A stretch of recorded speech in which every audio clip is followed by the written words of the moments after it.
Shalom au peuple de Dieu et shalom à tous les bien-aimés du Christ. Aujourd'hui est vendredi. Nous venons pour vous exhorter sur un sujet que nous allons partager.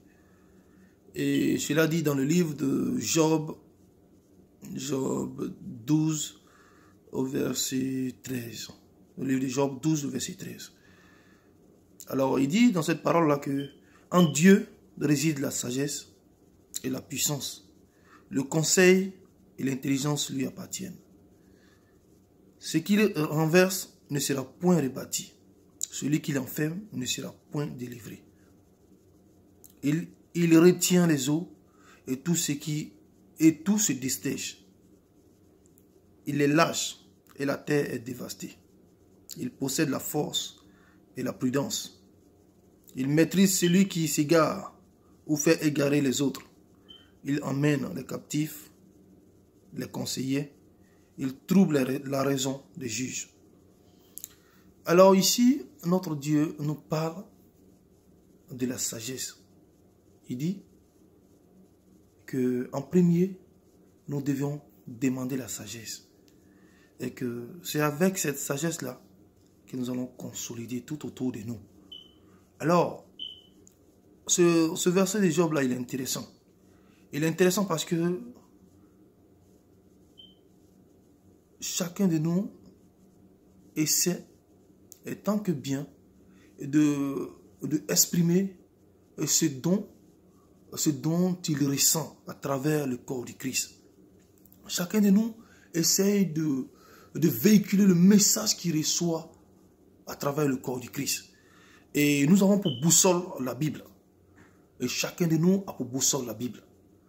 Alors, lorsque nous voulons véhiculer un message, nous nous référions au passage biblique.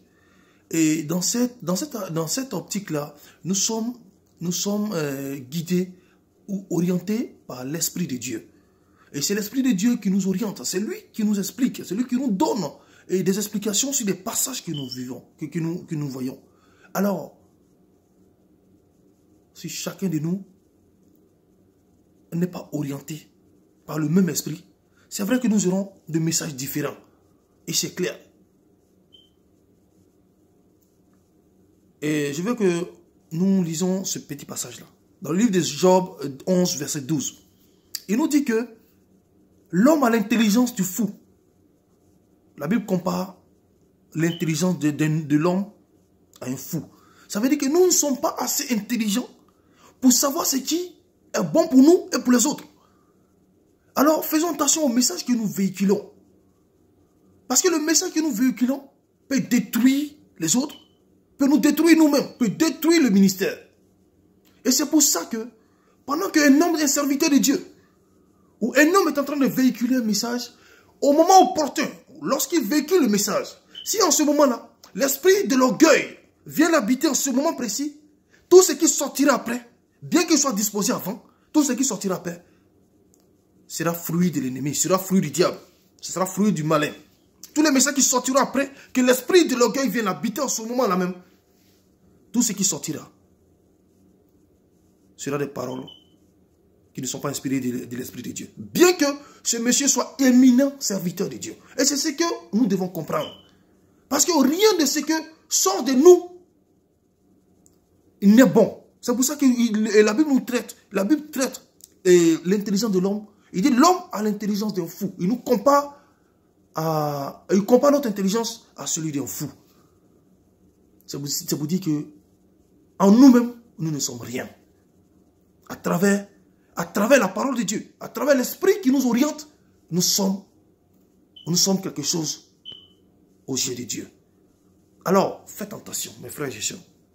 Faites attention parce que dans le corps de Christ, nous n'avons pas besoin de division. Nous n'avons pas besoin que chacun de nous soit caractériel ou soit figé ou soit pris par le zèle. Mais c'est l'humilité. Dans l'humilité, mes frères et sœurs, dans l'humilité, nous serions un. Car dans le corps du Christ, nous sommes un. Et c'est ce message que je voulais véhiculer. Et l'Éternel nous demande d'acquérir la sagesse avant. Tu vas beau être. L'Éternel a mis son esprit sur beaucoup de personnes. L'Éternel a mis son esprit sur beaucoup de personnes. Mais parmi ces personnes-là, ceux qui vont acquérir la sagesse, c'est ceux-là qui sauveront le monde. Mais ceux qui n'ont pas eu de sagesse en eux, ils vont mener le monde à la perdition, bien qu'ils aient l'Esprit de Dieu en eux. Alors, ici, notre Dieu nous demande d'acquérir la sagesse avant. Et si nous avons la sagesse, après, nous allons demander l'intelligence. Vu que l'intelligence, le conseil lui appartient. Nous aurons l'intelligence en nous. Nous ayons maintenant l'occasion de pouvoir conseiller nos frères et sœurs. Et c'est ce qui est important. Pour ne pas parler d'amour après. Parce que l'amour est quelque chose, l'amour dans le corps du Christ est, je pense, que le maillon essentiel. Mais si tu n'as pas la sagesse, c'est difficile pour toi d'avoir l'amour. Parce que si tu n'as pas la sagesse, comment est-ce qu'il va avoir l'amour? Si tu n'as pas la sagesse, tu seras orgueilleux. Quelqu'un qui est orgueilleux, je ne sais pas s'il aime après. S'il peut aimer quelqu'un qui est différent de lui. Et donc, c'est un peu ça. Faisons très attention.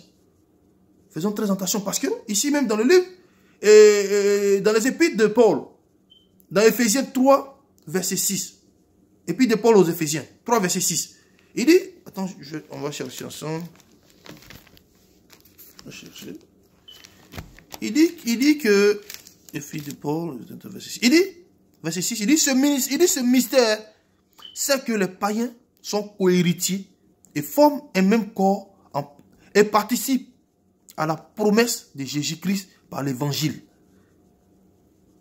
Les païens, que peut-être nous vilipendons, ou que nous sommes radicaux, que ceux-là, il ne faut pas partie du corps de Christ, ou c'est des gens qu'il faut bannir, ou des gens qu'il faut mettre de côté. Il dit ces gens-là, ils sont cohéritiers de la promesse.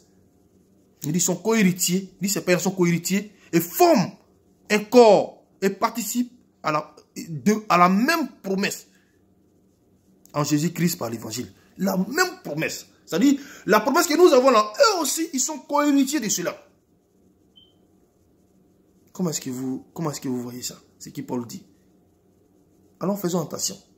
Faisons attention à tout ce que nous sortons. Tous ceux qui sont appelés et qui sont chargés de véhiculer le message de Dieu. Faites attention à ce que vous sortez. Parce que ça peut créer la division. Ça peut créer l'impasse autour de vous.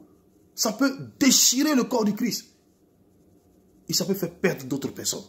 Parce que la parole que vous avez sortie au moment opportun, vous l'avez traversée, vous ne l'avez pas dit comme l'Esprit de Dieu vous l'a dit de dire. Parce que l'Esprit de Dieu est sage. Quand il dit quelque chose, ça ne peut pas créer la division. Alors vous avez dit d'une autre manière. Et c'est pour ça qu'il faut faire très attention. C'est là que je vais m'arrêter, mes frères et sœurs. Que Dieu vous bénisse chez vous. Et que cette parole-là vous apporte quelque chose dans votre vie. Que Dieu vous bénisse.